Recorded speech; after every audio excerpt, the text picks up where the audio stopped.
So, for this assignment, I wanted to do something a little bit different and have a couple of friends on to help me out with this question. So, the first friend, Miss Dawn Bisa. Hi, Dawn. How are you doing today? I'm good. So, I have a quick question for you. So, do you think that the difference between who you are today and who you're going to be in 5 years is the people you spend time with and the books you read? I do. I feel like that has an influence.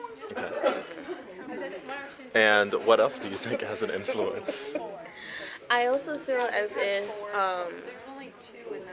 experiences that you go through, for example, interacting with new types of groups of people, so being exposed to different cultures, being exposed to different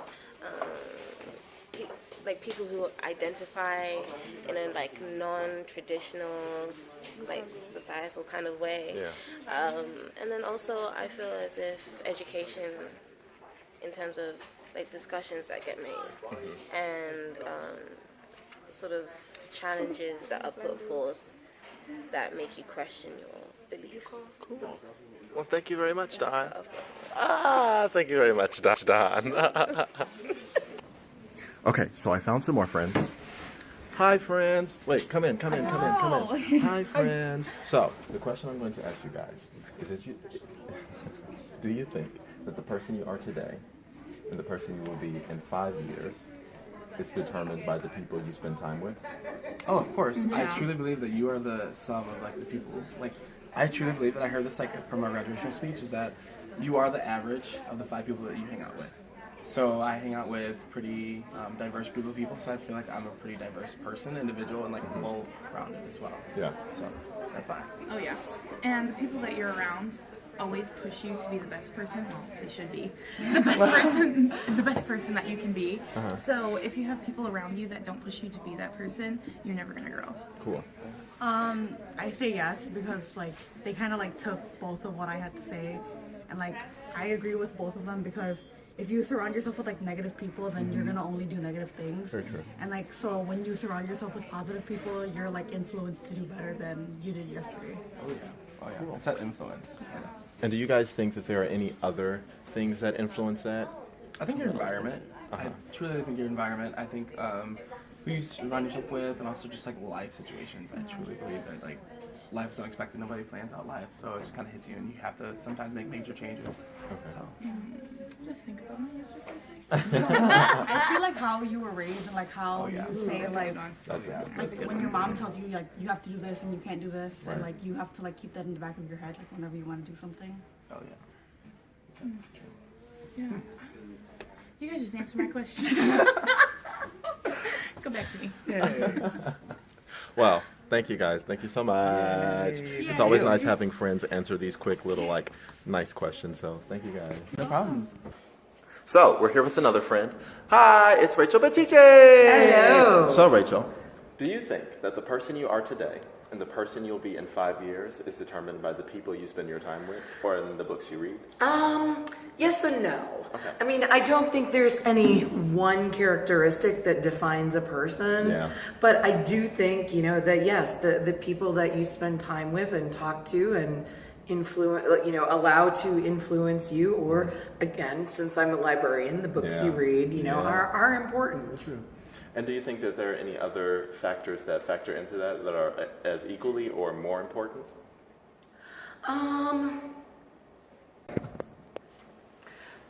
I would say other things that are important to consider, certainly this goes back to the people thing, but family, friends, the people that you spend the most time with are always going to probably play the largest role in your life.